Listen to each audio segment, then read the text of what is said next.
Greetings, everyone. This is the Hipster Snack today with another awesome Tomodachi Bros podcast episode. Here with me today is Master Ditaku. I am here, and I am not actually the Christmas present underneath your tree. I am for your mom, your hot single mom. Nice. And also, Master Clockwork. We couldn't hold back the Mariah Carey summons. It's happening. No. But have you defeated Mariah Carey Savage yet?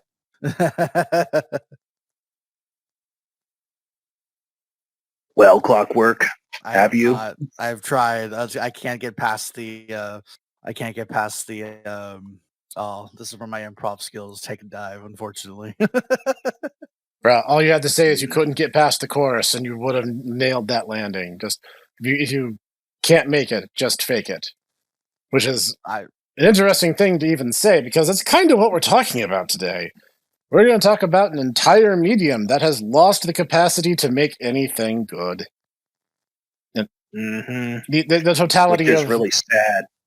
Yeah, it is. It's really sad because if you go up to a certain point, you kind of get the sense that like, and basically the industry professionals of this industry basically were like, yeah, we did the throwing a spaghetti on the walls method of like, just throw crap out there and see what sticks and then keep, doing what sticks. But we're just like, trying to do anything. And yeah, even like really, really seriously talented people that even like now, like 50 years on are like, yeah, these guys are like titans of art and, of creativity. And yet they're like, yeah, we basically BS'd it like 9/10 of the time. Yes, we're talking about Western comic books. And we mean specifically the American comic book industry, predominantly dominated by Marvel and DC. Though there are a few also-rans who also honestly kind of share the same problem. And let's just turn the clock back. I actually did a college paper on this topic, believe it or not, because comic books in America have a really weird history, and the early pioneers of American comics basically were just like, yeah, we just like took these ideas and just got as weird as possible with them, and just saw what would happen and how people would react to them. Like the first Superman story doesn't even have Superman in it because it was supposed to be like this weird alien invasion story called Rise of the Supermen. And it was like aliens invading Earth or something like that. And I never read it. Well, it's actually not aliens. It's basically time travelers from the far future that are like, we screwed up the Earth so much. You're going to go back in time and colonize the past with our future technology. And the funny thing is like the Supermen of that short story weren't actually aliens. They were basically super evolved, like future, not Chinese people. Nice. And bear in mind, this is in like the 1920s. So, the yellow panic, like, oh, Fu Manchu thing is like in full swing, and yet here's this like I'm 6 feet tall and super powered, and yet it's a Chinese person, which is not at all the way they would have presented. So right, and that was so weird. The Golden Age in itself was weird. The Silver Age got even weirder somehow, and really kind of like helped set the landscape for some of the best stories that you guys take for granted to this day. And it's so good. It's so zany. The Golden Age was very straightforward. I was about to say, I would argue that it kind of peaked with the Ditko / Chris Claremont, like cosmic Marvel in the late 60s, early 70s.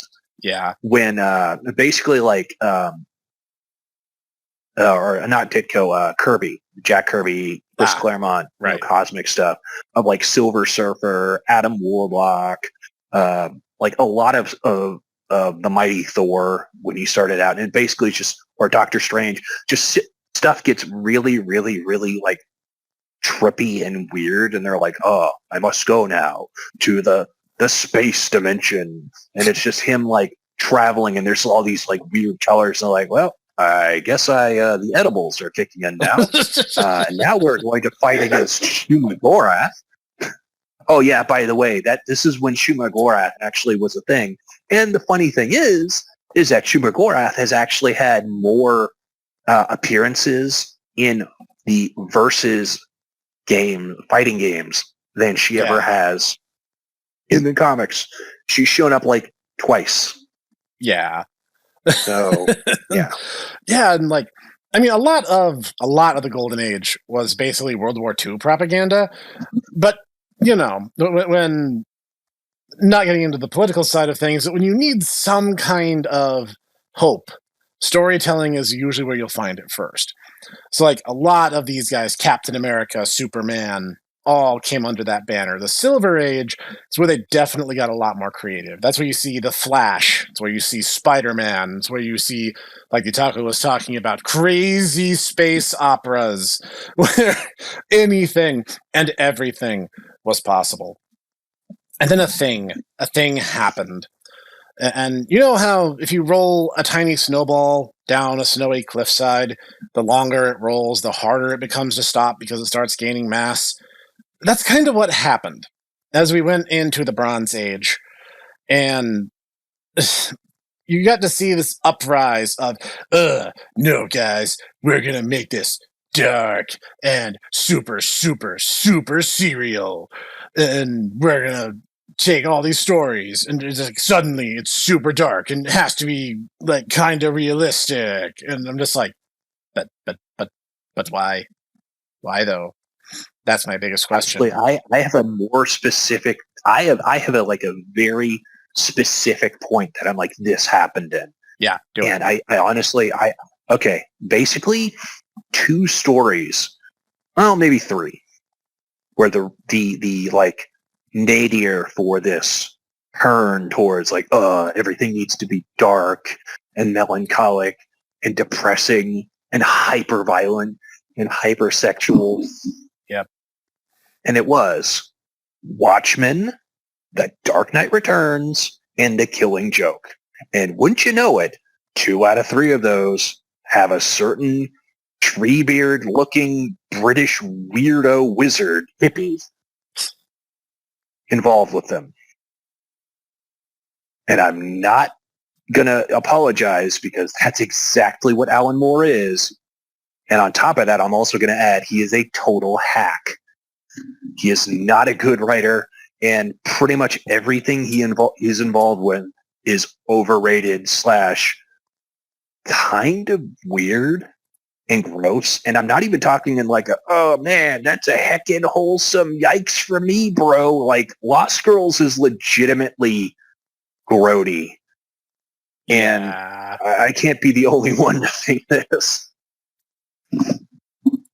No, you are spot on with that assessment. And yeah, and for some reason though, everyone is like just like, oh man, he's such a visionary. I'm like, it's a crazy old guy. Well, I mean, I guess he was at that point not an old guy, but he's just a crazy, crazy person who has this like raging hatred for Margaret Thatcher and Ronald Reagan. And yet he's like, I hate, and he seems to just hate comic books and superheroes. He just seems to hate them, and yet this is what he's known for. So, yeah, you get this very sudden tonal shift in the entire medium because of these comics. And like the 90s were not a good time for much apart from anime and country music. Like most mediums suffered a great deal in the 90s because let's be dead level honest, most of the media in the 90s sucked. Like there was good stuff. Let me be clear. I'm not saying everything was terrible. I was about to say it's like not everything. was about to say Superman the animated series was pretty awesome. No, it was. It there. absolutely was. Brotato. No, it was. I would dare say best incarnation of Superman we've ever had. Now, that said, a lot of things sucked. And I know if Cog was here, he'd have something to say about the music scene at the time, but that's an episode for another day. The 90s got I was about to say we really should like leave like, you know, the just the cultural decay of the 90s to its own episode. Yeah. The thing that is definitely really weirdly bipolar in this time is you got things like Superman the animated series and the X-Men animated series where they were trying to be the best versions of themselves, but throughout the 90s the comics were kind of the worst versions. Well, really the bad versions that ultimately led to the worst versions. Because honestly, if DC and Marvel were in any ways open and actually objective about their work in the past few decades, they basically decanonize everything from about 2007, 2008 going forward. Because this is where it all took just a meteoric nosedive in terms of quality. And oh God, the early '80s were the start of it, but the '90s is where it manifested, where it's the grim, dark, everything dark, angsty. it's so bad, and it's still going. We're still getting this stuff, and honestly, I would say DC is worse about it because they really, really, really like story arcs. Where it's like, guys, everyone dies except for like one or two characters. Marvel does this too, but DC does that like a lot. Like I was Marvel, about to say Marvel had a story arc entirely not too terribly long ago where one of the major new X-Men that they're trying to push, Nature Girl, whose entire thing is she can manipulate nature, which is honestly not a bad superpower. no, I think that's kind of neat actually. She apparently sees a sea turtle dying on a beach, and she like reaches into this creature's mouth as it asphyxiates, pulls out a plastic bag, goes to the supermarket where this plastic bag came from, goes to the nearest teller, kills the teller by like murdering him with plants as she can do, and then just walks out as everyone's like, oh my goodness, you killed that person. She's like, yeah, flawless victory. I killed the perpetrator. It's like, no, you didn't. You absolutely did not. No, and that is like, that's just one of many. Like they had a bit not too terribly long ago too, where, you know, the Joker, the clown prince of crime, you know, a very male character suddenly is pregnant for some reason. Never mind the fact that now Marvel is trying to push this entire thing where like apparently Mystique pooped out Nightcrawler. Yeah, I don't really know where they think they're going with it, but I don't think it's the win they probably thought it was in the pre-planning phases. Implying that there's pre-planning phases. You know, you might have a point there. The thing is with that is like Mystique has been a villain. Mystique has been a villain like as long as Mystique has existed. That's her whole thing. So they're trying to push this very sudden I don't even know how to describe it. Just this very sudden, oh well, she's, you know, lesbian. She somehow had a baby with another woman. That's not how that works. Comes with some implications I don't particularly care to explore. But more than that, like I saw the artwork for the panel in question. And I shared it with these guys because it's so bad and wrong. They got everything about childbirth is incorrect as humanly possible. Just, I am in awe of the incompetence. As a amateur artist myself, like the anatomy is just very unfortunate, and it's like it basically looks like she's having a bad Taco Bell. she's know, getting a emergency. colonoscopy. It looks more like a colonoscopy Yeah. than a childbirth scene. And it's like, it's really tragic. And it's like, I don't know where you're going with this. I don't know why you thought this was a good idea. In fact, that phrase, I don't know why you thought this was a good idea in the first place, kind of sums up the last 20 years or so of these comics. And it's the same kind of trends. Everything is becoming grim and gritty. Like I saw a like overview story for the Dark Knights Metal event from a few years ago, and it is the most fan fiction-ish stupid thing I've ever read in my life. It's this, guys, what if Batman was evil? And also, what if Batman was evil in different flavors? And then all the various evil Batman flavors became an evil Neapolitan sundae of super evil Batman, not Justice League Batman. And I'm like, this is something a 13-year-old would have come up with. Never mind the fact that the entire, just the propensity for like siding with villains, honestly. Oh God, yes. The obsession with villains. I touched on this a tiny bit when we were talking about our hero episode, but like I am kind of in awe how these writers want to make themselves the villain, and like like I don't know what that says about you as a person, but it certainly raises questions on my side. Like that's not something you aspire to be. That's not something you should want to be. But so many of these people are like, oh my God, like this villain is like so much more interesting and speaks to me. They're like my spirit animal. It's like, really?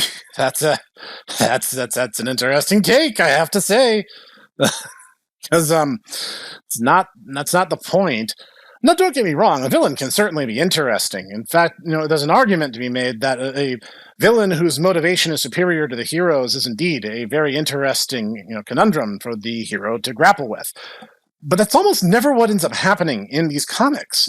The villain is either stupid, or they're arguing a point that doesn't make any sense. Or worse yet, they're trying to use it as political agitprop. And I really, really hate that. And inevitably what happens in that case is you have, like, yes, this evil character. Hey, guys, I feel like we should have personal responsibility. The Red Skull, how dare you? Yeah, guys, I feel like we need to have personal responsibility. No, Red Skull, no, don't say it. Like, it's so hysterical. I feel like you should take responsibility for your action. No! But that is kind of the condemnation that I have to bring forth against the comics industry. It's like, they're very immature. Like, they're writing these characters that are either shallow self-inserts or just straw man attempts of trying to pick apart what they think their political opponents believe. But like, they don't seem to have a good grasp on either. I think this boils down to something that I actually talked about like not too terribly long ago in this one rant I wrote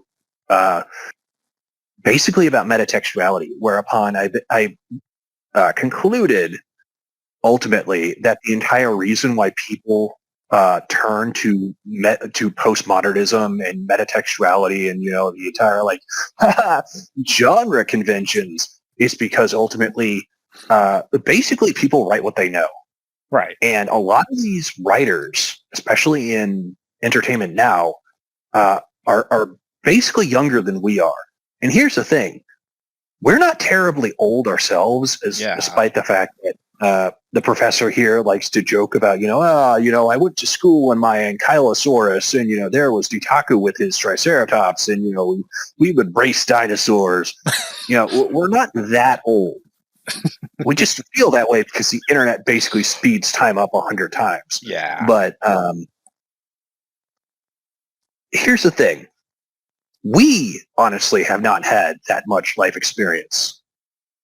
The people who are writing are younger than we are. And honestly, they have a lot less experience than even either of us because they have never actually gone beyond their tiny little bubble of social circles / geography. They have not ever escaped like the LA Bay Area, like hipster, upper crust Californian area. Yep. And it shows because they seem to just write specifically for that. And if you like that, awesome. But here's the thing. 99.9% of people don't. And the numbers, speak to this. So, honestly, a lot of these people really need to not write. They need to like actually go out and like have some life experiences before they decide to write. Oh no, they need to write in the sense that they need to get their bad stories out first, as the idiom goes. But at the same time, like you said, like they need to go beyond their very carefully curated Twitter feeds and actually like talk to people and exchange ideas. Like I'll give you an example that this irritated me to no end because it came from that seat of immaturity.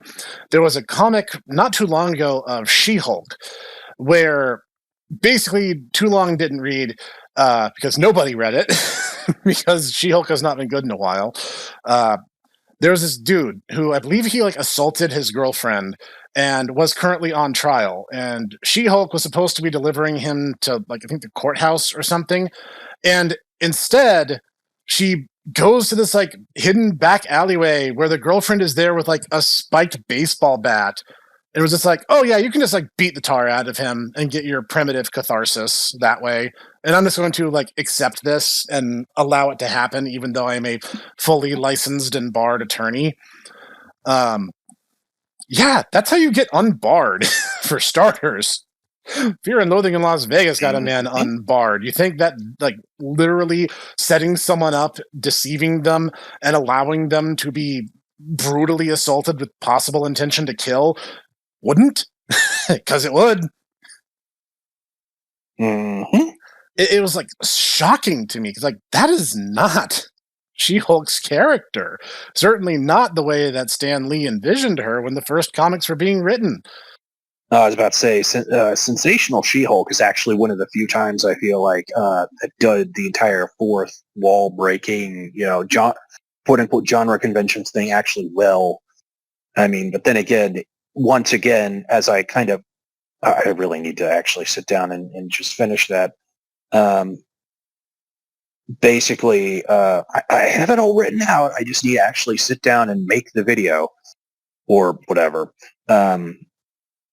But yeah, basically, TLDR. If you actually try to make, your media, whatever it is, entirely focus on, postmodernism, genre conventions, it's gonna suck. That just, you are not that good of an author. And the few times that I'm like, yes, this actually is good, basically they do it in passing.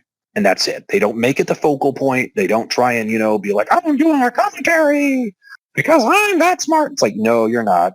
You are not that smart. Yeah. I'm sorry. They do it in passing and almost always played for comedy, not as the central theme of the work. Exactly. Because if you try and make it the central theme, you become Dunning-Kruger man, whose power is, the vast ability of being dumber than you actually think you are. I like Dunning-Kruger man. I might need to start this comic.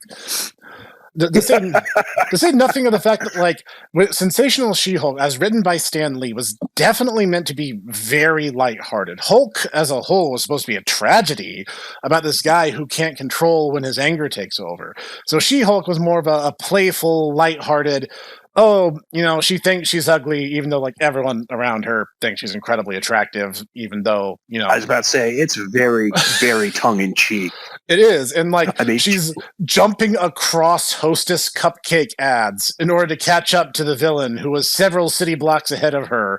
I'm like, that's funny. Deadpool's never pulled out anything that funny in terms of fourth wall breaks. That's clever. I was about to say, doesn't she punch someone through another ad? Yes. There are several ad jokes where she's like throwing characters through them or she's jumping across them in order to get the upper hand or like weird things like that. And it was great because Stan Lee knew how to write a good joke and he was really, really good at it. And the man, Mhm. I mean, let's be real. The She-Hulk he wanted to draw a really hot lady doing kind of goofy superhero antics. And the modern writers don't seem to get that. Well, I mean, originally it was because the Hulk TV series was taking off, and everyone was like, "Well, we can't, make a Hulk knockoff, but we can make a female Hulk." At which point, Mr. Lee is like, "We can't do that here, Jimbo. So I'm going to make a female Hulk before they can make a female Hulk, and Chinese knockoff me." Yep. And so, yeah, it's very, very tongue in cheek because the entire thing is tongue in cheek. The entire matter. Yeah, and the reason she's supposed to be a lawyer is because the visual gag is, lawyers are very stuffed shirt kinds, very starched up, kind of old farts. And suddenly this 8-foot tall green Amazon walks in and is like, "Oh, the defense is ready, Your Honor." And everyone gawks because it's funny reaction slapstick humor. That's the joke, guys. This is the exact same vein as Dragon Ball. It's like, tiny child beat up big man. That's unexpected. That's comedy, people. Hot 8-foot tall Amazon be lawyer. That unexpected. Whoa. She-Hulk twerking and having Captain America's butt as her cell phone wallpaper is not funny. It's also a bit contradictory to the alleged message. But hey, who am I? I'm just a snack with a dream. Whereas actual comedy has a punchline, which is also something modern writers really seem to struggle with. They think that, hey, that just happened is a joke. And wherever you are, Joss Whedon, I hope you lose a fight with a weed whacker because you started that. And now we have to suffer the consequences, because let's talk about the greater evil of Marvel in the modern era, is the fact that now, if it's not a franchise, no one wants to produce it. No one wants to make movies unless they can make 20 of them and have continuity and OMG, popular celebrity character as marketable plushie man. Okay, I'm just saying, a hipster snack plushie would actually be really, really, really, really marketable. Also, I'm going to say it right now. This is probably going to be my hottest take yet. This is going to be like, liquid fire take. All right. This is relevant to what you just were talking about. Okay. Buffy the Vampire Slayer was never that good. Yeah, I'm sorry. I don't see the appeal. It once again is, well, that just happened. Whoa, I'm so hip and with it and sarcastic. And it's like, I don't care about any of these characters. The thing is, I almost understand where it's coming from, because she's a quirky high school cheerleader type and she fights vampires. And that joke might have worked if it was like the 60s, because we've already had really cool female leads in Alien and lots of other movies and series. So by the time Whedon did it, there was nothing to comment on because it had already been done before, like a lot, and done well, to say nothing of the modern streak of streak being operative word, as in streak in underpants. That is the modern empowerment fantasy in a lot of modern media. Looking at you, Indiana Jones. Oh, here I was thinking you were making a Godiva Sappho's, hot dog down the hallway reference. Oh, I mean, there's certainly something to be said for that, but realistically speaking, that joke. No one's gonna get that joke, at least not for a while. No one's gonna get it, but it's like season 2. They're not gonna get it, not yet. Coming soon, trademark, registered LLC. Now, the thing is that it ties all into that emotional immaturity of these writers. The lack of experiences are what's causing this to happen, because they are ignoring. Let's use Marvel as an example, because I think this is a really good example. When the first Iron Man movie dropped, it was really freaking good, because they had a really strong through line. Okay, We had this basic character story about this guy in Vietnam. Let's update the time frame, make it a little more modern, not like today, but like within the past couple decades modern. We're going to keep it, we're going to keep it stylized. We're going to keep it cool. We're going to try to stay roughly close to like what the armor looked like in the comics, for example, but we're going to make it look really futuristic. We're going to make it really spiffy, high tech. Use our modern perceptions of what a high tech piece of armor would look like and realize it. It was really, really freaking good. Captain America did much the same thing. Hey, it's a period piece. We're going to make things look a little bit, old style. Gentlemen are wearing suspenders and busboy caps and look very dapper. And, the ladies have coiffed hair and all that stuff. They caught the essence of the era. And again, you had that really strong through line. They introduced the Tesseract. Tesseract's a big deal. It's different than the comics, but it serves as a good through line. Every movie. Also, I'd like to point out that the Red Skull was not actually talking about personal responsibility and cleaning your room.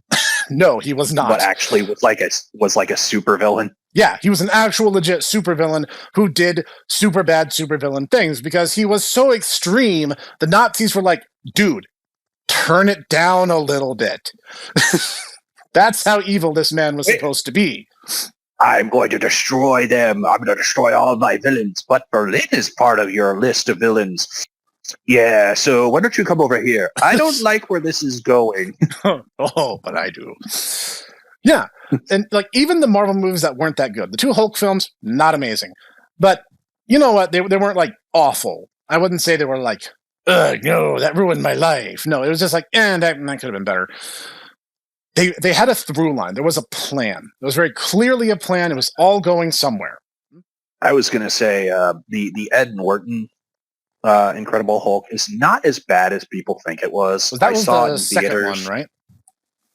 Yes, okay. That was the quote unquote one that's in canon with the MCU that everyone likes to ignore. But I'm like, I mean, for what it is as an origin story, it set things up well. And honestly, I really like the fact that they didn't really lean on the entire like, whoa, this is part of a shared universe. It's just very, very oblique things that honestly you could have cut them out and it would have been fine. Yeah. Well, Thor did something very similar because it was a self-contained story. Thor falls to Earth.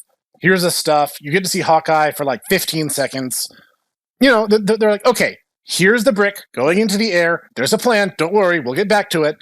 And there was patience. There was patience. Patience is a trait only born from maturity in writing.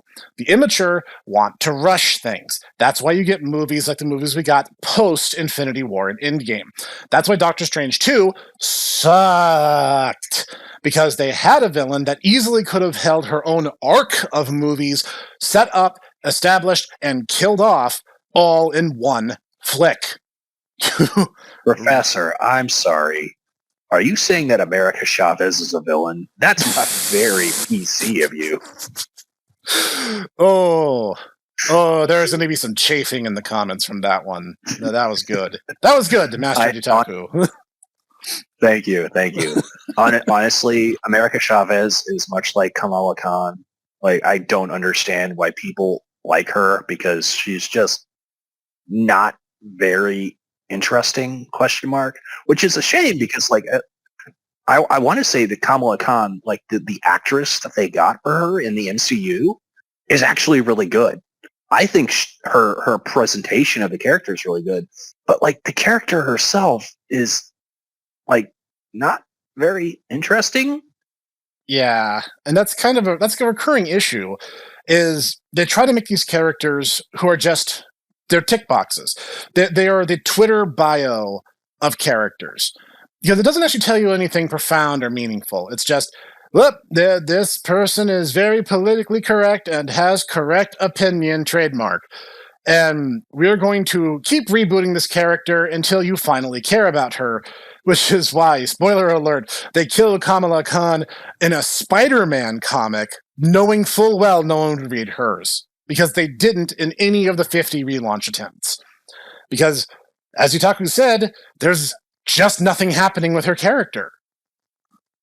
I'm going to say that also with Miles Morales because he's not Spider-Man.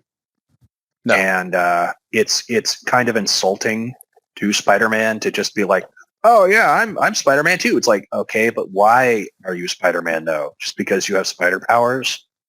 That doesn't make you Spider-Man. That just makes you man who is Spider. That makes you a spider-themed hero. And on its face, I would accept that.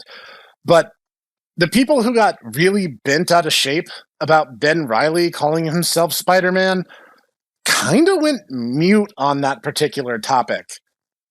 Gee, I can't imagine why. It's almost like saying things bad about their beloved Spider Messiah gets you canceled on Twitter or something. The joke's on you. I don't even have 100 Twitter followers. There is no cancel mob to be formed.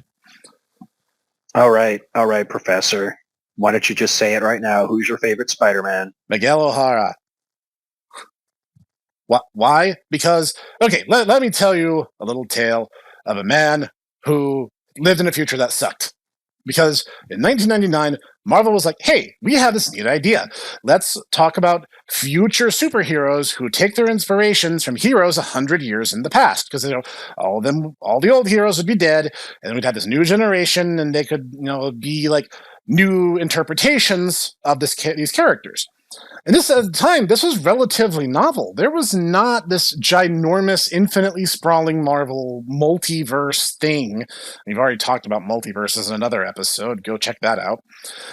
But this idea was pretty profound, pretty spiffy, and it stayed within, technically the 2099 world is in the same timeline as the mainline 616 Marvel Universe.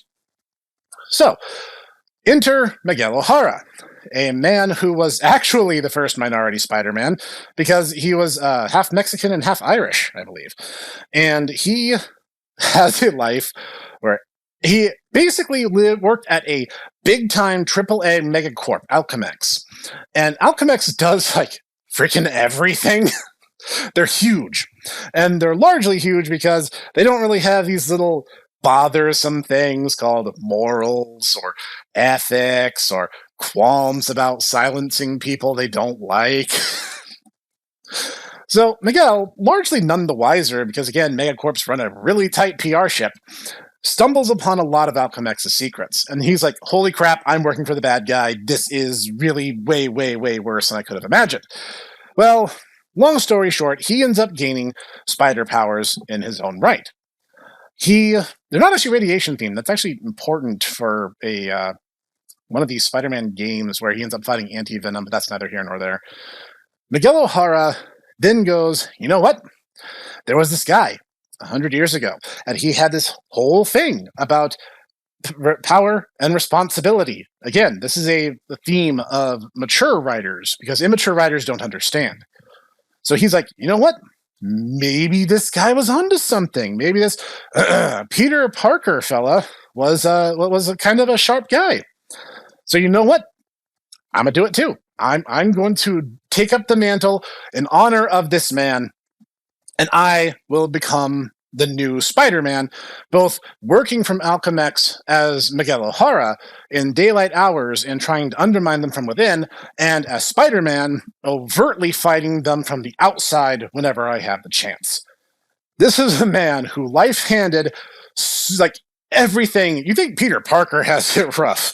Miguel O'Hara has been beaten down by life, and he still gets up, he puts on the suit, and he's like, I'm going to do the right thing, even if it drives everyone I love away from me, even if it takes everything I own away from me, even if this ends my life and my reputation, I will be the hero that the world needs. That's what makes Miguel O'Hara incredible as a actual successor character to Spider-Man. Okay, coming down off my soapbox now. I mean, and that's honestly, you could argue that Miles Morales is not actually a Spider-Man merely on the fact that, to be Spider-Man is to be suffering. And Miles Morales just seems to, things seem to go his way. He doesn't have like huge crippling. He has both his parents still living for, cosmic ZOMG's sake. Yeah, You know, they they're still married. They have a happy family. The issues that Miles faces all seem to be superficial in nature, just some minor inconvenience that he can easily overcome. Girls love him and totally understand that he has superhero duties, guys. He's witty and hip and with it. And how do you do, fellow kids? That's the point of Peter. I was about to say Spider-Gwen actually would have more of a thing if I remember right, because didn't they make her dad into the Lizard? Yeah, And so like, yeah, the ultimate irony is like, yeah, the ultimate irony of her own father, who she loves and cherishes and is her only remaining, parent, is simultaneously the one who's trying to hunt her down and kill her as this superheroine. yeah, That's like Macbethian levels of, tragic irony. yeah, and like that's exactly it. Is these characters require that maturity in their writers to tell these stories in an interesting and compelling way. This kind of ties back into I did a rant 3 or 4 years ago about the singularity of authorship in comics being a huge, huge problem. And this is why you end up with a lot of retcons. You end up with a lot of, whoops, that sure isn't canon now. Like, that is entirely the issue. This is why when they did the infamous One More Day arc in Spider-Man, Stan Lee is like, yeah, that's dumb. And in my little like Saturday morning cartoon strip that I still do in the local papers till the day he died, by the way, like he's like, yeah, Peter and Mary Jane are still married. This arc is stupid. We just need that to, be a thing in the April Fools, and just be like, oh, here's the professor and his, loving wife and small children, except then there's Space Stan, the evil beaver, and he's going to steal the professor's marriage and love life and all his scientific achievements. Ooh. But why? Because I killed your cousin's brother's nephew's former roommate. No, not Steve. He owed me $5. If you want to get your $5 you have to sell your marriage to literal actual Stan. Space Stan. Space Stan. From space. Wait, aren't you supposed to be set? No, not that guy. I'm not that guy. My name's Stan. And okay, I want my $5. That's Satin? No, we're not, paying that license either. Not paying for it. Nope. We're not paying for Satin. We're not paying. We can't afford her. We can't afford. Jeez. It's a joke because Titaku made that character. Yeah, yes. That's not a bad idea. We'll workshop that. Like that's I guess entirely my point is like the modern comics and by proxy everything even tangentially related to them lacks the emotional maturity to write these characters with any justice. Like you just have DC trying to out Batman the most recent Batman event, which guys, it's supposed to be a whole DC universe event. No, it's Batman. It's all Batman. Everything's Batman. See, this is the reason why, honestly, I was saying that the best thing that DC could do is to literally go, and I bet they couldn't do it, do an entire year where they're like, you know what? Bruce Wayne's taking a vacation and no Batman for an entire year. Just nobody will do any Batman. They are forced to do something else. They cannot, keep just leaning on this crutch of Batman and the Bat family being popular. They couldn't do it. I would bet money. They absolutely could not, because again, that would require them to not just go grim dark. It's all they do. It's all DC does. And it's like, you guys have this huge cosmic like verse full of stuff to play with, and all you can do is more Batman or Superman turning evil. That's literally the two stories you guys have. Oh man, I sure do hope that I don't become evil and we're trapped in another dimension. Oh no, Superman, why do you keep saying things like this? Oh no, I have evil man also trapped in another dimension now, and Batman has to take my place. I am now the new Superman. Also, I am also evil. No, Bruce Wayne, why? And then Billy Batson has to become Superman and also Batman. You know, that would be... I would actually pay money to see Billy Batson try to be Batsman. Oh, that would be really funny. Like, oh no, Captain Marvel. you're not allowed to use your powers. Come on, if you're gonna do this, you gotta do it right. It's like, oh, okay, I don't have that much money lying around. I don't know where I'm gonna get a car and limitless gadgets and supercomputers from. So Billy Batson just has to ride around in his scooter. Oh my god. I would pay good money to see that story done. That would be hilarious. No, I was just like, I would much rather, Captain Marvel. And I'm talking about the actual Captain Marvel because I refuse to call him Shazam. Yeah.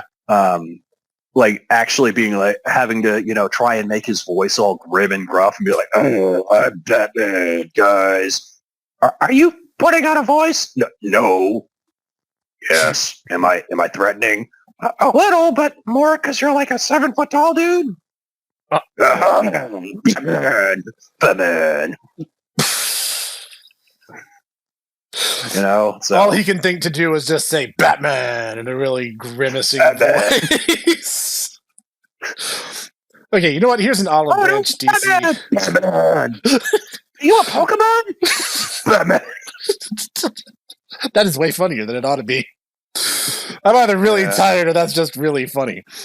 You know what, DC? I will extend an olive branch here. If you guys make an actually good Plastic Man movie, I will forgive all transgressions. I keep saying Batman, and now my doodle is coming over here. He's sitting in my lap. I guess. Are you Batman now, buddy? Are you Batman? Yes, he is agreeing. He is agreeing. He is Batman. He's all black, so he could be Batman. Okay. He is the terror in the night. Ah, nice. Yes. That's reassuring. Yes. He's not actually a terror. He's actually a really sweet little boy. Yes, I know. Yeah, I'm just saying, if they made a good Plastic Man movie, and they can do it, the CG is out there, they could make a great story for Eel O'Brien. They don't have to put Batman into it. They don't have to put alleged assaulters in the movie. They don't have to do any of that. Just make a good story about Eel O'Brien becoming Plastic Man and being the Bugs Bunny of superheroes. If you did that, I'd forgive everything. Honestly, Plastic Man, if you go by his Golden Age origin, which I want to say is still technically canon, he's a jewel thief who gets into a chemical accident. Yep. He really doesn't have anything like, questionable ? Yeah. That like, oh no, we have to change this because, oh no, he like attacked a woman or he like killed someone. It's like, no, he literally was going into a safe. Whoops, the safe was full of chemicals. ? Now you're Bugs Bunny. Yeah. Because like that's the whole thing. He was a petty jewel thief who got in over his head, realized that maybe what he was doing was not the best, and decided, hey, you know what? I have these powers now. I can turn this all around and make myself a better person. And yeah, it's super easy. That movie writes itself. And I gotta say, like, out of all of modern DC, it's really funny because like out of every single event, Plastic Man just shows up and they're like, oh, all these like brutal things that are killing heroes left and right. And it's like, oh yeah, no. Darkest Night, he survives. In Injustice, he literally trolls evil Superman, and then just like, yeah, and then I just left. You just left? I just left. Yep. You missed the funniest part. In Blackest Night, the whole thing was like zombie lanterns, kind of, sort of, not really, and they would try to fill people's hearts with emotion before like brutally tearing them out of their chest. So like whatever superpowers they had, they still have, plus lantern powers. So they do this to Plastic Man, and they like slam his hand into his chest, and Plastic Man's just like, ow, that hurt. And they're just baffled. Oh no. What? Why didn't that do You- anything? It's like, because I'm Plastic Man. That's literally not going to work. He got sent back to dinosaur times, as I recall. Yep. And he got so bored he froze himself because he didn't feel like dealing with it and figured the Justice League would come get him when they could. Yeah, so he basically just went to the bottom of the seafloor and just froze himself, and he just waited literally the 65 million years until people found him again. Yep, because he can't die and he doesn't age. He's Plastic Man. None of those things faze him.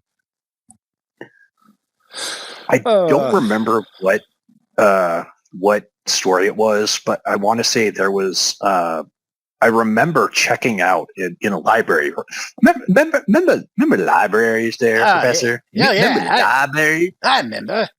Well, I checked out a Plastic Man omnibus, and one of the funniest things in it was they would have, Plastic Man, and he would be drawn, in his like usual kind of rubber hose style. Yeah. And then they would have the other, like they had a very, very photorealistic Wonder Woman.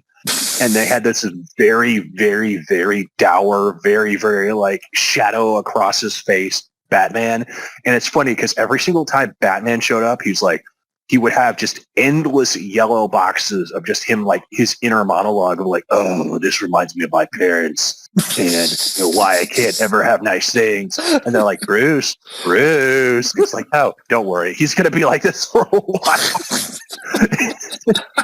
And it's like, that is the funniest thing I've ever seen with Batman. And it's just like, they really, really should just have that be Batman's thing. It's just, he's that just is this genuinely overwrought downer of a character. That is genuinely hysterical. I love that. I am preemptively sorry for losing you your 1,500 or so subs there, Professor. I just... We've dissed Miles Morales. We've dissed Batman. I mean... No, I'll go one step beyond. Marvel, I cannot extend you an olive branch. Just stop. Just stop. Stop everything. Just stop. Professor Stick, stop it. Get some help. Yeah, no, they do. They need to. Because first off, you clearly don't have a plan, Marvel. You have no idea what you're doing. You're flying by the seat of your pants now. You had rising action, climax, falling action, resolution, and now you're standing after the resolution going, no, we can have rising action again. It's like, yeah, you could if you stopped and had a plan, which you refuse to do.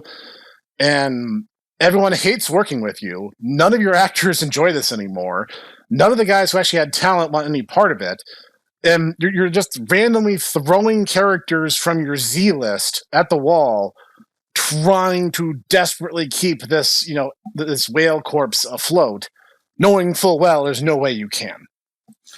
I want to point out that they actually every year they do put out a quote unquote plan, but their plan ends up becoming no plan as it just slowly disintegrates within like the first couple months when the couple movies that do come out end up being giant dumps. Yeah, no, it keeps happening, and the worst part is like pretty late into the what is essentially the Infinity arc, like. They started writing the action scenes before they did the rest of the film. And that wasn't really noticeable, I'd argue. There's one or two films where maybe it got a little out of hand, like Iron Man 3 kind of springs to mind. But, like, generally, very tight through line, very strong continuity, very strong uniformity and pacing. When the series got the darkest, when the movies were at their most critical, tense point, they did a movie. They did Thor Ragnarok, and it's like, hey, we're gonna have a little bit more comedy. We're gonna relax a little bit. We're gonna chill just a little bit, and then we're gonna have Ant-Man and the Wasp. And now it's gonna be that kind of same vibe. And I'm like, you know what? Good pacing decision. You don't want the audience to get burned out before the big climactic moment. You want to set up everything. You want to do it right. Good job. A+.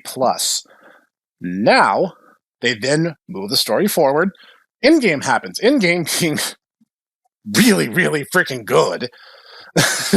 Absolutely fantastic film. then, I mean, you have Endgame. Endgame was kind of a formality. It had to happen. You gotta dot the I's, gotta cross your T's. It wasn't as good. The final fight's pretty good. I enjoyed seeing Ant-Man turn giant and punching a spaceship out of the sky. That was pretty awesome. Just generally well put together. Your resolution. Boom. Now what did they do? Guys, everything's gonna be zany, wacky, laughy, ha-ha, Thor Ragnarok tone for every single movie. What? Yeah, notice everything's gotta be silly, wacky, woohoo, zany. I can't remember his name, the guy who directed Thor Ragnarok. Taika Waititi. Yes. Like, you gotta have that kind of energy in everything that we do. Do we have to? Yes! Are you gonna have, like, character moments? Are you gonna have any pathos at all? Well, no, that's what the memory store is for. Sorry, Marvel. You're done. Just pack up shop. Stop. It was a good run. I enjoyed most everything up until, pretty much up until Endgame. Everything after that was a massive disappointment. I don't think you managed to get a single hit in any of them. Stop. I was about to say, believe the video was the last movie they released, which I didn't even know released. I haven't seen anything about it. Was apparently the one of the worst, if not the worst, release they've ever had. Oh, the Marvels? Yeah, they barely advertised it. Well, I think they knew it was going to be a giant cluster. I mean, it's been 4 years. They must have known. They're like, this is literally a bomb, and we have to release this. Because if we don't, they're going to be like, you're being sexist for not releasing a female superhero. But on the other hand, they're like, we know that this is basically box office poison. Yeah, there were massive rewrites up until day of release, as I understand it. Which is also weird because there, not too long ago, I think Warner Brothers canned like a fully like edited and ready to be shipped out movie because they thought it wasn't going to be good or something. It was supposed to be a Wile E. Coyote full-length movie. And they apparently everything was done. Not even that. They totally canned a Batwoman movie, basically because the new CEO is like, this is going to cost us money and it's going to cost us reputation. It's much better that we just shelve it and just take the hit rather than take another hit to our reputation. I had not even heard of that. Holy crap! Yeah. No, that happened. That totally happened. Oh, it's worse than I thought. Amazing. Yeah. Well, that's the problem. Warner Brothers now, like, it seems like every time they have a hit that makes them money, they just fritter it all away with their next, like, 3 or 4 just total bombs. Yep. And that's basically what they've been doing.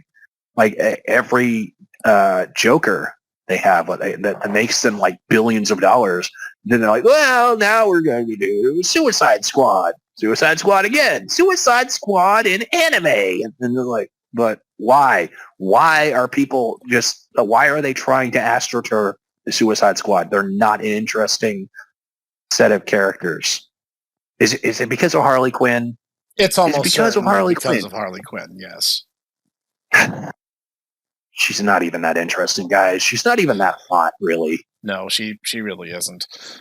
And you know what? I'm not done taking my my paddle to this industry because you know what? Marvel and DC have their list of sins, and they're much more publicly available sins because they just have that much more budget to play with.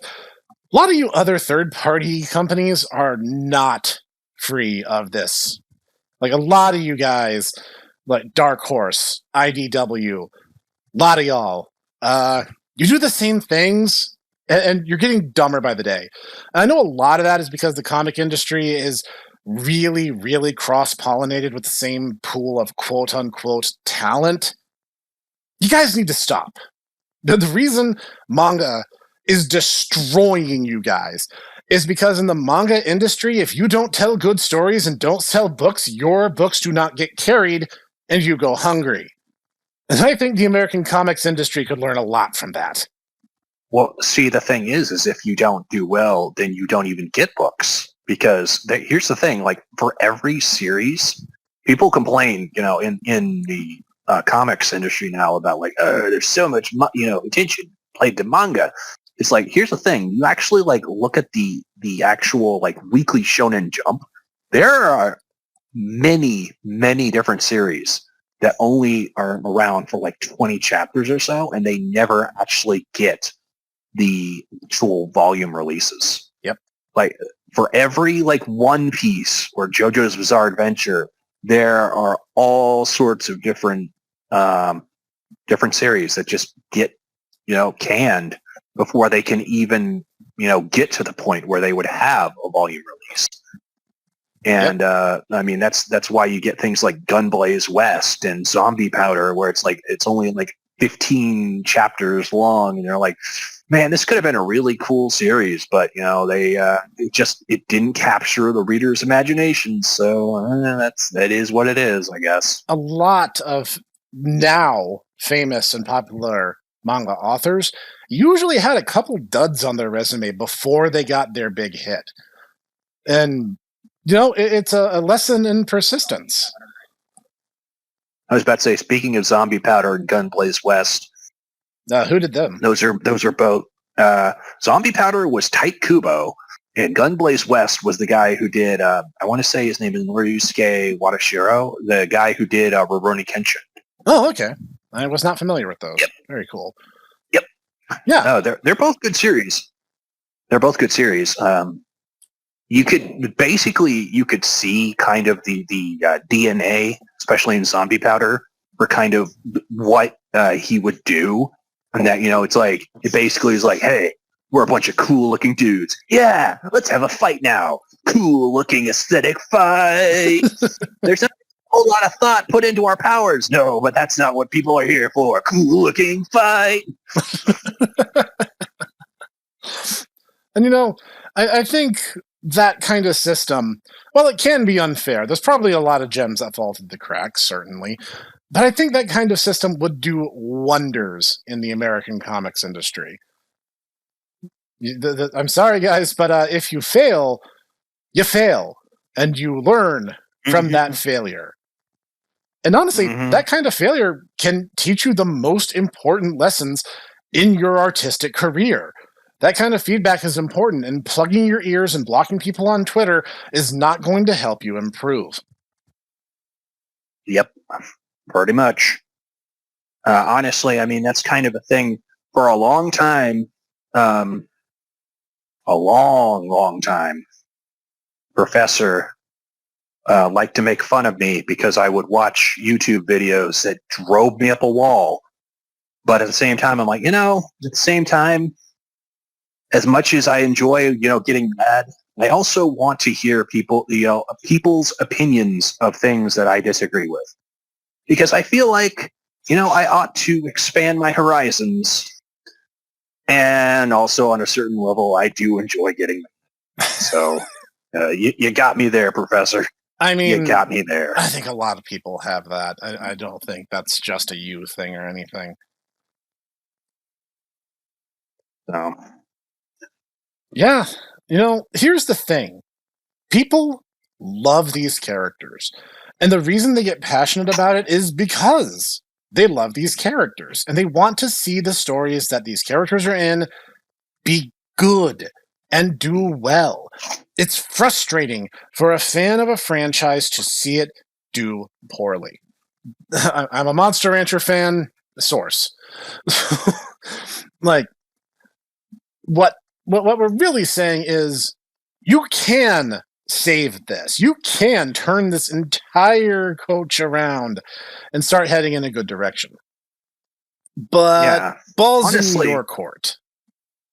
Yeah, honestly, we don't like talking about things being awful. And I know we're not the first person, and we're probably not going to be the 900th person to complain about this problem. But, at the same time, I think it bears, being said. I've kind of dominated this episode, I have to say. So I'm going to open the floor to you, Master Clockwork, for your inputs before we wrap up for today. I mean, at least for most of the stuff that we that was mentioned, I just mainly, I don't know, I'm tired of seeing kind of the same stuff over and over again. Speaking with Spider-Man and his what's the word I'm looking for? time prison of watching Uncle Ben die over and over again as different characters and the same thing over and over again gets kind of old after the 800th time, in my opinion. I would like to see, like, you know, them, like, I know they've been trying to find other characters to play as Spider-Man or Spider-esque like characters. I would like to see them make them more prominent and more fleshed out so they can kind of not, I wouldn't say, so I think the main thing was trying to say is that I understand that, you know, someone might not be able to take the mantle because Spider-Man is very, very, you know, prominent. His what he does, what he is, and everything. But that doesn't mean that you can't have someone who can. I'm trying to put this in, trying to phrase this correctly.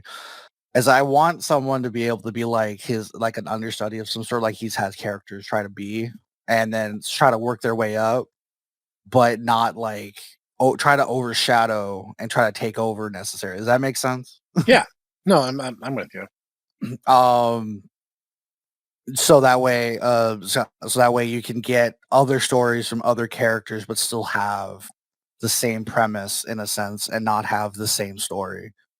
I don't know if you have to work with all characters. Like, I don't know if you can. You know, I don't know if you're gonna have the same thing with Batman. I know Batman's had a couple of changes over, like from a couple changes here and there, like from Batman Beyond, that one cartoon where it was some, which I believe it was somebody else who was playing futuristic Batman, while Bruce Wayne was just Terry an old man. McGinnis.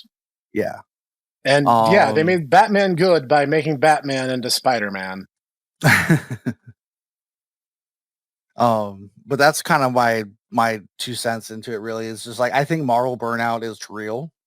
I think that's what everybody's kind of experiencing, is that there's so many Marvel movies, there's so many of all this stuff. There's no break. And I would say I agree with you on the whole, they need to stop. I think they need to slow down and do more quality instead of quantity, because their quantity is going to just make people not care at all about comic book movies anymore, because there's going to be nothing good out there anymore except for what we remember from the past that was actually good. Yeah, that sums it up pretty nicely, I think. All right, Master Ditaku. You with us, buddy? I think his pet. I think he died. His attention away. Yeah, I think Ditaku died again. It's fine. He usually comes back. Well, at any rate, I've kind of dominated this episode, and I apologize. I have a lot of opinions, and again, it comes from a place of I like these characters. I want to see them excel and do great things, and. Like, I first discovered Spider-Man because a buddy of mine owned a copy of the Super Nintendo game Maximum Carnage. And I was like, oh, this Spider-Man guy is pretty cool. I like the cut of his jib. So it's like, I want to see it done well. And like you, specifically, Clockwork, mentioned, without the repetition, without constantly just, oops, we had one bad thing happen, we better reboot the entire continuity, because otherwise people can't keep up. Not like you don't know who Spider-Man is these days. Whatever, we've gone on long enough. So, this has been the Hipster Snack alongside Master Ditaku and Master Clockwork. Thank you for joining me, my friend. As always, it is a pleasure. Yeah, and we will be back each week with more most excellent content talking about nerd culture and all that it pertains to. We will see you guys in the next one. That is.